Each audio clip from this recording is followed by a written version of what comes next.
ত্রয়োদশ জাতীয় সংসদ নির্বাচন ও সম্ভাব্য গণভোট ঘিরে রাজনৈতিক অঙ্গনে তৈরি হয়েছে নতুন সমীকরণ। একদিকে বিএনপি নেতৃত্বাধীন জোট, অন্যদিকে জামায়াত নেতৃত্বাধীন 11 দলীয় জোট। দুটি বড় শক্তি ভোটের মাঠে সক্রিয়। তবে এই দুই জোটের বাইরে গিয়ে এককভাবে 265টি আসনে প্রার্থী দেওয়ার ঘোষণা দিয়ে আলোচনায় এসেছে ইসলামী আন্দোলন বাংলাদেশ। দলটি অতীতেও প্রায় সব নির্বাচনে এককভাবে অংশ নিয়েছে। তাদের দাবি, এতে তারা ভোটের অনিয়ম ও কারচুপি প্রকাশ্যে তুলে ধরতে পেরেছে। যদিও সে সময় সরকারি চাপ ও নানা প্রতিকূলতার মুখোমুখি হতে হয়েছে তাদের নেতাকর্মীদের।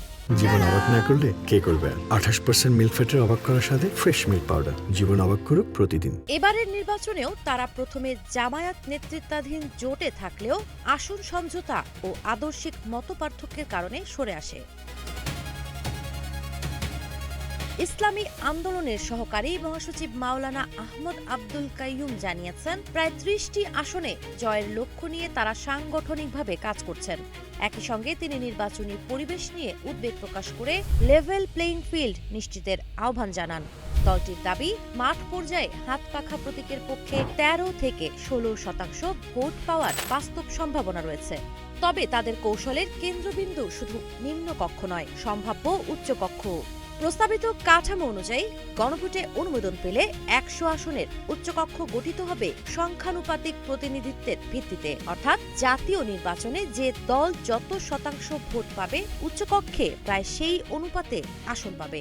ইসলামী আন্দোলন মনে করে এটি চেক অ্যান্ড ব্যালেন্স কাঠামো হিসেবে কাজ করবে এবং ছোট দলগুলোর প্রতিনিধিত্ব নিশ্চিত করবে।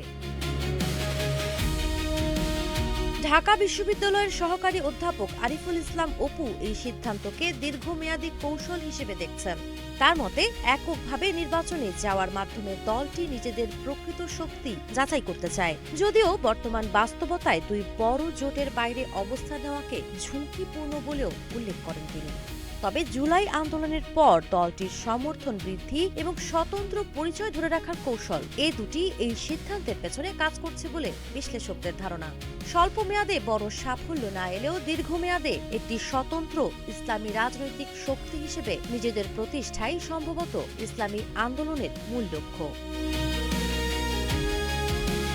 সাবা খান, নাগরিক প্রতিনিধি।